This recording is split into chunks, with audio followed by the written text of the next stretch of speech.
మంచిదండి. గడిచిన బుధవారంలో ఒక చోట ఆపాము. ఎక్కడ?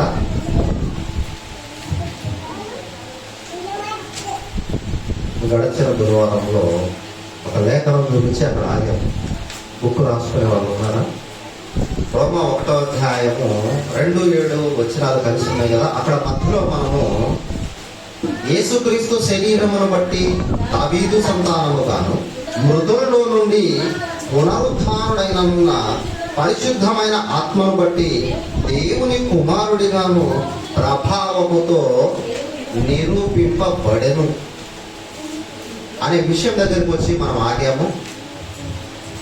పునరుద్ధానము బట్టి దేవుని కుమారుడిగా ప్రభావంతో నిరూపింపబడటము అనే దాని విషయంలో మనం నేర్చుకోవాలి. పునరుద్ధానము అనేది ఒక ప్రత్యేకమైనది. ఇది అందరికీ మనకు తెలిసిన విషయమే. ఏంటి ఆ ప్రత్యేకమైనది పునరుద్ధానము అంటే? పునరుద్ధానంలో ప్రత్యేకత ఏమిటి అసలు? ఆ మరణాన్ని గెలిచి అదే పునరుద్ధానం. అందులో స్పెషల్ ఏమిటంటే ఆ పదంలో, ఆ భావంలో స్పెషల్ ఏమిటంటే అదే అందరూ చనిపోయారు కానీ అందరూ లేవలేదు.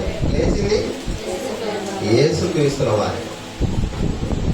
ఇప్పుడు మృతులలో నుంచి లేచడం వలన పరిశుద్ధమైన ఆత్మను బట్టి దేవుని కుమారుడిగా ఏమయ్యాడంట? ప్రభావముతో నిరూపింపబడ్డాడు. ఏమిటి ఆ ప్రభావము అంటే మృతుల్లో నుంచి లేయడమే ప్రభావం. అంతకు ముందు ఎవరు లేచారా? లేయలేదా? అది లేయలేదంటారేమో అనుకున్నా. లేచారు, బోల్డంత మంది లేచారు, కానీ శాశ్వతంగా వాళ్ళు నిలబడలేదు. మరలా మరణించారు. మరలా మరణం యొక్క ఆధీనంలోకి వెళ్ళిపోయారు. కానీ యేసు ప్రభుల వారు మరణించి సమాధి చేయబడి తిరిగి లేచాడు. మరలా మరణించలేదు ఆయన. అర్థమవుతుందా అండి?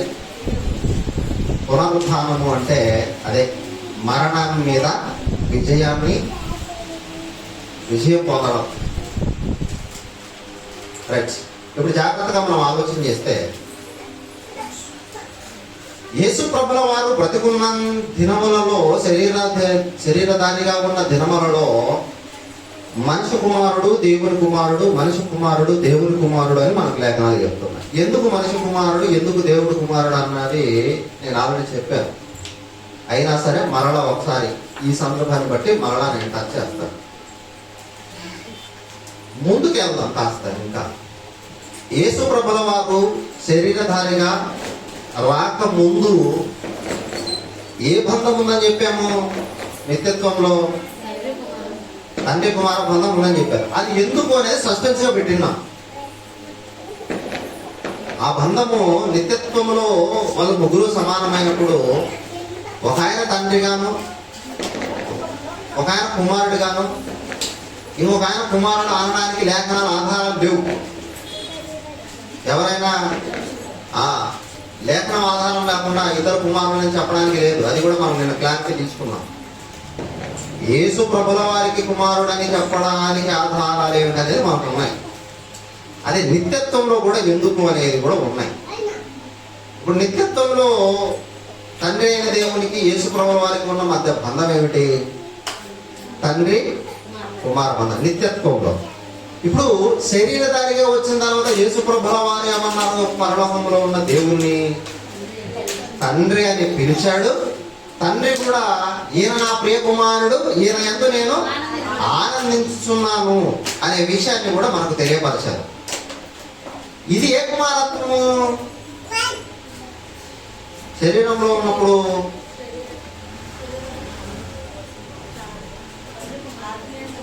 తండ్రి కుమారత్వమే. ఆత్మీయ సంబంధం కాదండి, శరీర సంబంధమే. లూకాసు వార్త 3వ అధ్యాయము 38వ వచనం మనకు అదే ఆధారం. లూకాసు వార్త 3వ అధ్యాయము 38వ వచనం. కేయినాను ఎనోసుకును, ఎనోసు షేతుకు, షేతు ఆదాముకు, ఆదాము దేవునికి దేవునికి ఆదాము గారు కుమారుడు ఎట్లయ్యాడు?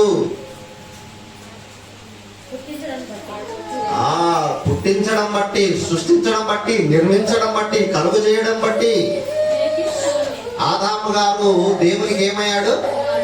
కుమారుడయ్యాడు. ఇప్పుడు హెబ్రీయులకు రాసిన పత్రిక 10వ అధ్యాయం 5వ వచనం ఏం చెప్తుంది? లేఖనం చదవండి. కాబట్టి ఆయన అంటే యేసు ప్రభుల వారు ఈ లోకమందు ప్రవేశించుతున్నప్పుడు ఇలాగూ చెప్పుచున్నాడు, బలియు అర్పణయు నీవు కోరలేదు గాని నాకొక శరీరమును ఆదాము గారికి ఏమర్చాడు దేవుడు? శరీరమును. అలాగే క్రీస్తుకు కూడా దేవుడు ఏమర్చాడు? శరీరమును నిర్మించడం బట్టి, శరీరమును కలుగ చేయడం బట్టి, అంటే శరీరమును సృష్టించడం బట్టి క్రీస్తు దేవునికి ఏమయ్యాడు? కుమారుడయ్యాడు. ఇది ఏ కుమారత్వం? శరీరాన్ని కలుగజేసిన కుమారత్వం. అర్థమవుతుందా? దేవుడు మట్టి దేహమును నిర్మించడం బట్టి, అందులో క్రీస్తు రావడం బట్టి ఏమైపోయింది? తండ్రి కుమార బంధం అనేది ఏర్పడింది. భూమి మీద ఉన్న ప్రతి నరుడు దేవునికి కుమారుడేనా ఈ లెక్కన? అవునా కదా? అంటే పుట్టుకతో ప్రతి మనిషి కూడా దేవునికి ఏమైపోతున్నాడు? కుమారుడే. అదే లైన్లోనే యేసు ప్రభుల వారు కూడా కుమారుడిగా అయ్యాడు. అదే లైన్లోనే.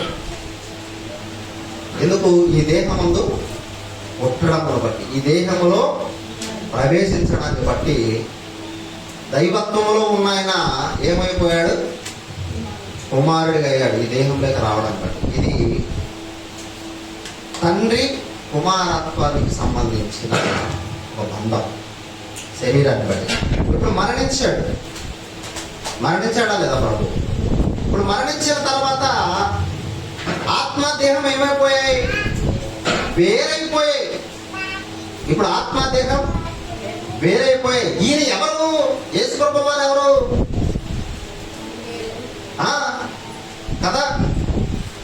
మరి ఇప్పుడు శరీరంను విడిచిన తర్వాత ఆ శరీరం స్వభావాలే ఉంటాయి ఆత్మకు, లేదా దైవత్వాన్ని మళ్ళీ పొందుకుని ఉంటాడా? మళ్ళా ప్రవేశించాడు కదా, తీర్పు అయిపోయింది కదా, సిలువలో తీర్పు అయిపోయింది కదా. నా దేవా నన్ను ఎందుకు విడసాల్సి వచ్చింది అనేది మనకు ఆల్రెడీ వివరణ తెలుసు, ఎందుకంటే తీర్పులో ఉన్నాడు కాబట్టి. అంటే తీర్పు అయిపోయింది, శరీరంను విడిచాడు ప్రభు. ఇప్పుడు శరీరంను విడిచిన ఆయన ఎక్కడికి ప్రవేశించాడు ఆత్మగా? ఇప్పుడు మళ్ళా ఎవరైనా సర్వాధికారి అయిన దేవుడే కదా. ఇప్పుడు సర్వాధికారి అయిన దేవుణ్ణి ఏం జరిగిందనేది చూద్దాం. ఈ ట్విస్టులు అర్థం చేసుకునే కొద్దీ బాగుంటాయండి, కానీ అర్థం చేసుకోవడమే కష్టం. ఇప్పుడు దేహంలో విడిచిన ఆయన 3 రోజులు ఆ పోస్ట్లో కొనసాగాడు. మళ్ళా మీరు నమ్ముతారా? ఎన్ని రోజులు? 3 రోజులు. 3 రోజులు పోస్ట్ ఏంటి? చిత్రంగా లేదా? ఉంటుంది అంతే. ఇప్పుడు దేహము వేరు, ఆత్మ వేరు. ఇప్పుడు ఆయన ఎలా వెళ్ళాడు? పరదేశికి ఆత్మగా వెళ్ళాడు. అంటే ఏ పవర్స్తో వెళ్ళింటాడు?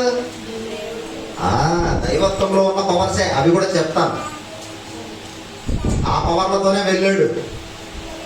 నిత్యశక్తి సర్వాధికారి అయిన దేవుడిగానే వెళ్ళాడు. రైట్, ఒక మాట చూద్దాం. అపోస్తల కార్యం 13వ అధ్యాయం 26వ వచనం. మనం ఆల్రెడీ ఇదే మాటనే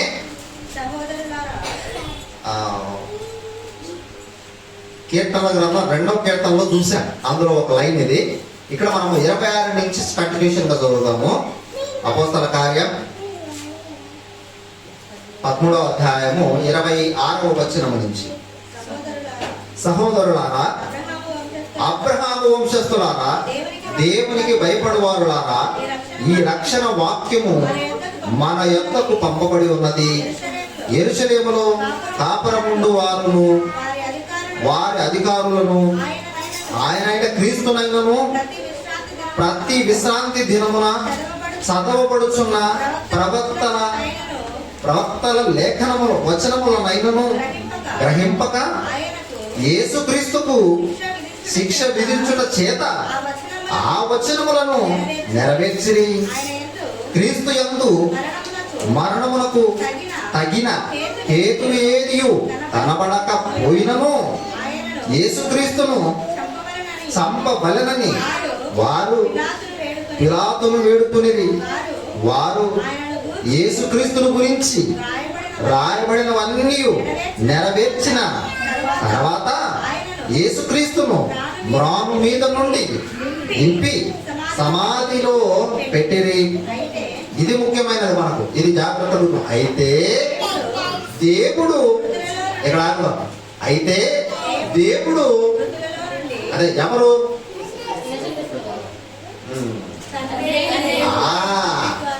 అందుకే నేను ఆయన అన్న చోట ఒక క్లారిటీగా చదువుకుంటూ వచ్చాను. ఇక్కడ ఎందుకు ఆగానంటే మీకేమర్థమైందో దాని కోసం.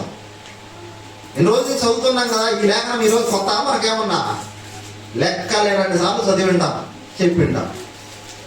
ఇప్పుడు చదువుతాం. అయితే తండ్రి అయిన దేవుడు మృతుల నుండి యేసుక్రీస్తును లేపెను. ఇదేంటిది? 3 రోజులు పోస్ట్ లో మళ్ళా జాయిన్ అయ్యాడు కదా ఆయన. 3 రోజులు పోస్ట్ లో మళ్ళా ఎక్కాడు కదా. ఎవరు?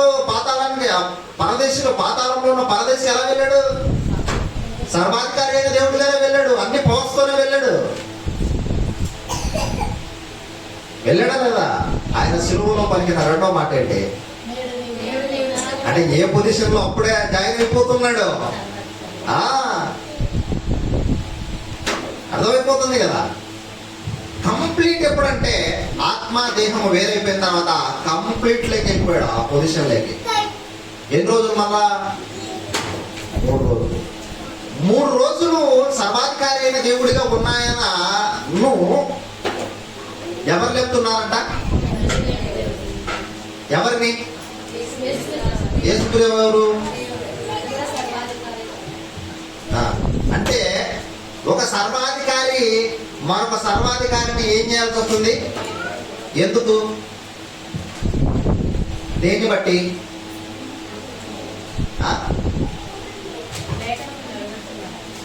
కాదు, అదే పాయింట్ దగ్గరకు వచ్చారు. మానవ రక్షణకు 2 పాయింట్లు ఇంచుమించు ఈక్వల్ పాయింట్ అసలైతే ఉంది.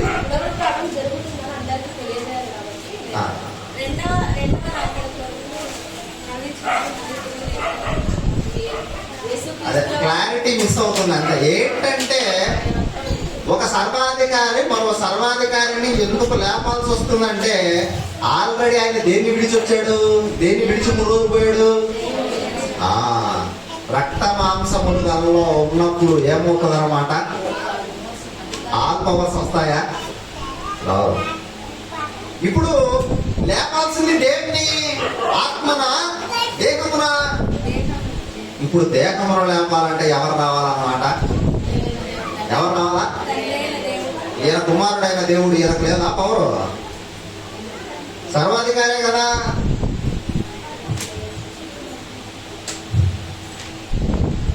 ఎవరుండాలా? ఇక్కడ పెద్ద ప్రశ్న ఎట్లా అంటే, నేను జుట్టు పీక్కున్నా, జుట్టే కాదు రాలిపోయేది కొంచెం ఉంటే నాకు 3 వచనాలు చూపిస్తాను. మీకు తిరుగుతానో లేదో కానీ నాకు ఆల్రెడీ బొమ్మ కనపడింది. గిర్రున్న తిరిగి బొమ్మ కనపడింది నాకు ఆల్రెడీ. 30వ వచనం ఏమంటుంది? అపొస్తల కార్యము 13వ అధ్యాయము 30వ వచనం ఏం చెప్తుంది? అయితే తండ్రి అయిన దేవుడు మృతులలో నుండి, ఎక్కడి నుంచి? మృతులలో నుండి యేసు ప్రభుల వారిని లేపెను. ఓకేనా? నెంబర్ 2 రాసుకోండి. ఇది నెంబర్ 1, నెంబర్ 2 రాసుకోండి. రోమిల్ రాసిన పత్రిక 8వ అధ్యాయము 11వ వచనం. మృతులలో ఎక్కడ? మృతులలో నుండి యేసుని లేపిన వాని ఆత్మ అంటే పరిశుద్ధాత్మ అంటే ఎవరు? ఆ? ఆ? ఎవరు? పరిశుద్ధాత్మ దేవుడు, ఆత్మ మీలో. మనకు అది కాదు ముఖ్యం. మృతుల్లో నుండి ఎవరిని? సర్వాధికారిని మరొక సర్వాధికారి. అంటే ఇంతకు ముందు తండ్రి అయిన సర్వాధికారి అయిన దేవుడు లేపాడు అన్నట్టుగా అపోస్తల కార్యంలో చూసాము. ఈ రోమా పత్రిక 8వ అధ్యాయం 11వ వచనంలో ఏం చూస్తున్నామంటే పరిశుద్ధాత్ముడు కూడా ఎవరు? సర్వాధికారి దేవుడు. ఈయన కూడా ఎవరు లేపుతున్నాడంట? ఆ మృతులలో నుండి యేసు ప్రభువు వారిని లేపుతున్నాడు. అంటే ఈయన ఎందుకు లేపుతున్నాడు?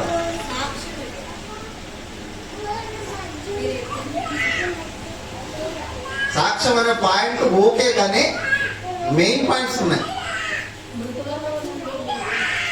ఆయన లేపింది మృతంలో నుంచే, ఈయన లేపింది మృతంలో నుంచే. 2 సార్లు ఏమన్నా లేపారా ఎట్టా? ఒక్కసారి కదా పునరుద్ధానం. సరే, ఇది 2వది రాసుకోండి. 3వది ఇంకొకటి యోహాను సువార్త. యోహాను సువార్త 10వ అధ్యాయం. యోహాను సువార్త 10వ అధ్యాయము 17-18 వచనాలు. దేన్ని? అబ్బా, నేను మరలా దాన్ని తీసుకున్నట్లు నా ప్రాణము పెట్టుచున్నాను. ఇందువలనే నా తండ్రి నన్ను ప్రేమిస్తున్నాడు. ఎవడును ఎవ్వడును ఎవ్వడును ఎవ్వడును నా ప్రాణమును తీసుకొనడు. నా అంతట నేనే, సర్వాధికారి అయిన దేవుడు చెబుతున్నామా, నా అంతట నేనే దాన్ని పెట్టుచున్నాను.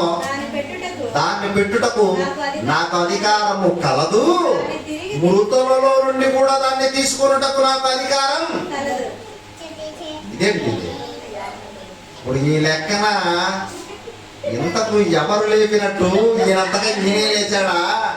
పరిశుద్ధాత్మను లేపాడా? తండ్రి అయిన దేవుడు లేపాడా మృతుల్లో నుంచి? ఇంకో మాట చూద్దామంటే ఆయన అన్నమాట ఇంకా పవర్ఫుల్కి వచ్చాయి. అంటే దీనికంటే ఇంకాస్త డిఫరెంట్గా ఉంటుంది. ఉపమాన రీతిగా చాలా బాగుంటుంది. అది కూడా యోహాను సువార్త 2వ అధ్యాయము. యోహాను సువార్త 2వ అధ్యాయము 19-20. యేసు ఈ దేవాలయమును పడగొట్టుడి 3 దినాల్లో దానిని లేపుదనని వారితో చెప్పాను. యూదులు ఈ దేవాలయమును 46 సంవత్సరములు కట్టిరే, నీవు 3 దినములలో దాన్ని లేపుదు అనిరి. అయితే ఆయన తన శరీరమును దేవాలయమును గురించి ఈ మాట చెప్పెను. ఆయన మృతుల్లో నుండి లేచి ఎవరి సహాయం కోరినట్టుగా ఉందా? నేనే లేస్తానన్నాడా? ఆయన మృతుల్లో నుండి లేచి తర్వాత ఆయన ఈ మాట చెప్పినని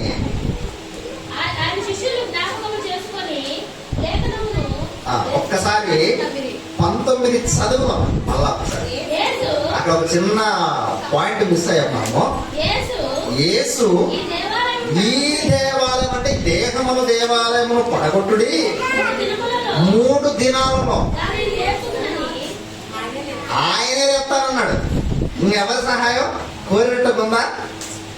ఆహా, లేపుదును అన్నాడు. అంటే ఆయనే లేపుతాడు. అంటే దీన్ని బట్టి ఏమర్థం అవుతుంది మనకు? ఆయన ఫుల్ పవర్స్ లో ఉన్నాడు, అధికారంలో ఉన్నాడు. ఇప్పుడు ఈ 3 ఏది కరెక్ట్? ఇక్కడ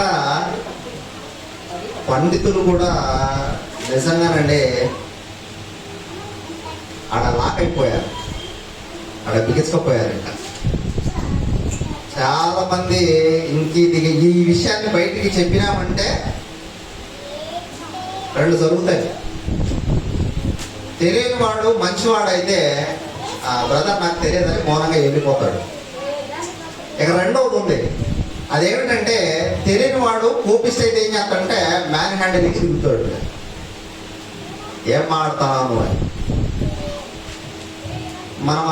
మనం మొదటి కోవలో ఉండకూడదు, రెండో కోవలో ఉండకూడదు. మంది అది కాదు, మంది మౌనంగా వెళ్ళిపోయేది కాదు, తిరగబడి కొట్లాడేది కాదు. నిజమేమిటో తెలుసుకునే ఆ కోవలో చెందిన వాళ్ళమ్మా. ఇది మూడో క్యారెక్టర్. ఎంతకాలమైనా సరే వేచి ఉండాల్సిందే తెలుసుకోవడానికి. కానీ దేవుడి కృపను బట్టి ఎక్కువ కాలం వద్దు, తక్కువ కాలంలోనే నేర్చుకున్నాం. ఆల్రెడీ ఈ మూడుకు సంబంధించి ఆయనంతగా ఆయనే లేచాడా, పరిశుద్ధాత్ముడు లేపాడా, తండ్రి అయిన దేవుడు లేపాడా మృతంలో నుంచి అనే విషయాన్ని వచ్చే వారం దేవుని కృపను బట్టి నేర్చుకున్నాం.